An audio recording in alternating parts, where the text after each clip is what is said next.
I'm German homeless, I drink coffee and I know things.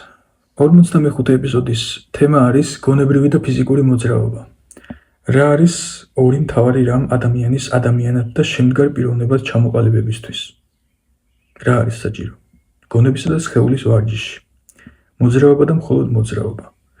გონებრივი მოძრაობისთვის რომ არის შექმნილი ადამიანი, ანუ შემეცნებისა და აზროვნებისთვის ეს ყველამ კარგად ვიცით. სხვა შემთხვევაში ასეთ მაღალ განვითარებულ გონებას არ გვისახსოვრებდა უფალი. ადამიანმა უნდა იაზროვნოს, უნდა იყოს ცნობის მოყარე, ყველასა და ყველაფრის მიმართ.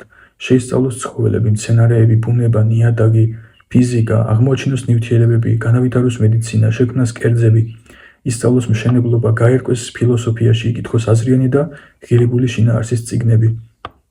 მოკლედ, მთელი სისავსით გამოიყენოს გონების ყველა სიკეთე.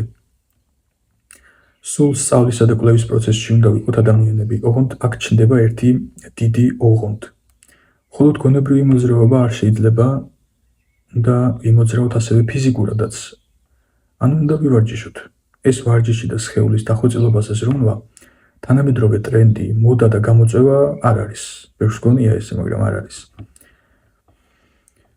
ბევრს გონია რომ ვარჯიშობს რაღაც სასწაულს და რევოლუციურს აკეთებს რაღაც ძალიან მაგარს, რომ უინახეთ თურმე რა შეძლებია ადამიანის სხეულს, რომ ვარჯიშობ, სხეული ლამაზდება.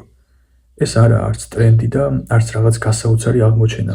ვარჯიში არის ადამიანის მატერიალური ფორმის, ხორციელი სხეულის ბუნებრივი მოთხოვნილება, აუცილებლობა. ამას უნდა აკეთებდეს ყველა.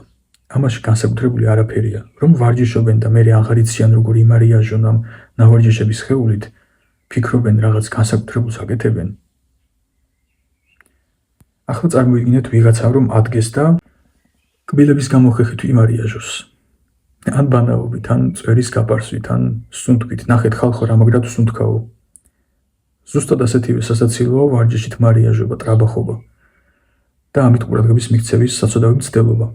ასე და ამგვარად აზროვნება, ფიქრი, შემეცნება და ფიზიკური ვარჯიში ცალკე ერთი და ცალკე მეორე კი არა, ორივე ერთად არის ადამიანის ბუნებრივი მოთხოვნილება, საჭიროება.